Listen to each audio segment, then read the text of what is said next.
Trump's administration has handed a major win to U.S. trophy hunters. As the Center for Biological Diversity highlighted on the 18th of August, the U.S. Fish and Wildlife Service (FWS) has revoked protections on numerous wildlife refuges across the country. The center says the changes mark the single largest expansion ever of hunting and fishing on the protected lands. Furthermore, the FWS held a consultation on the changes. Overwhelmingly, it received more responses opposed to revoking the protections than in support of doing so, but it went ahead anyway. In the crosshairs, the new rules will see a number of wildlife refuges opened up to hunting and fishing for the first time. For many other refuges, the changes will mean a significant expansion of the practices taking place there. The center says the revocations will affect 147 wildlife refuges and national fish hatcheries across 2.3 acres of land. The FWS's decision will put numerous species at more risk of being killed, including bears, mountain lions, bobcats and foxes. Meanwhile, the center says the use of lead ammunition and fishing gear in many refuges could threaten non-targeted species such as swans and eagles, who might ingest these toxic materials. The center also warns that the changes put endangered wildlife at risk from accidental shootings and disturbance. Because the federal authorities are allowing hunting and fishing of non-endangered species where endangered species live. For example, grizzly bears are on the U.S. endangered species list, despite previous efforts by Trump's FWS to delist them. The new rules allow hunters to target black bears in Swan River National Wildlife Refuge in Montana, which is grizzly bear territory. It's a recipe for disaster. The center's Carnival Conservation Director, Colette Adkins, commented, "Related articles: mountain lions, bears and other top predators are so important to ecosystems. They already face so many threats to their survival and rely on refuges to be safe havens. But now, for the first time ever, these beautiful and important animals will be in the crosshairs in many American national refuges. For the hunters, not the people, or wildlife." Adkins further spoke on who the rule changes will benefit. "This rule favors trophy hunters at the expense of the rest of us who love and appreciate bears, bobcats and other animals. It's outrageous, and we're going to do everything we can to stop it."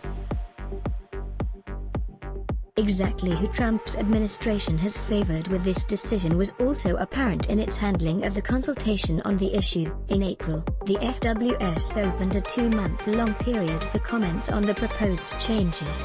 It says it received over 3,000 comments on the matter.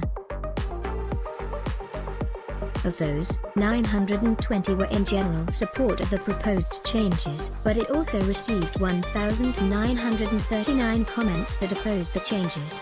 Nonetheless, despite opposition outweighing support by a margin of over 2-1, the FWS went ahead with the changes.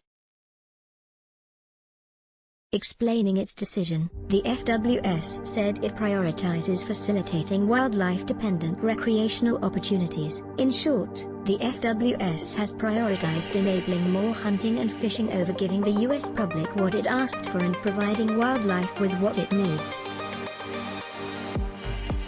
Ecological disaster. However, the move is perfectly in keeping with Trump's record. Wildlife and the environment has fared very badly under his presidency. U.S. Wildlife Services killed over 1.5 million wild animals in 2018, thousands of them dispatched with cyanide bombs.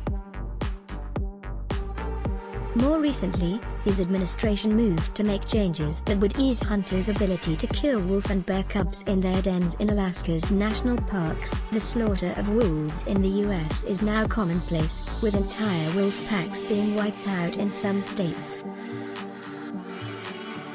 Trump's border wall is also threatening countless species. This is what happens when you build a wall in the wild. Ancient wildlife migrations are severed. Access to critical resources like water, food and shelter are cut off.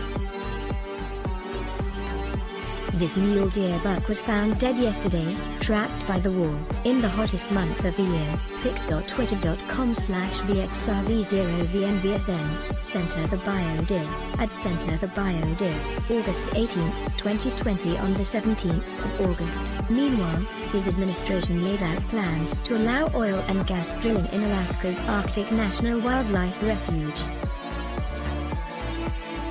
As the New York Times reported, Trump has put in motion the reversal of no less than 100 environmental policies during his time in office. In short, he's been a blessing for the hunters and polluters, but a total disaster for wildlife and the environment on our shared Earth. He's a significant threat to a sustainable future. Let's hope the US public do us all a favor and vote him out of office in the November election. Featured image via YouTube, CNBC. Let's block ads. Why? Show your love for him. Click the link in description. Thanks for watching.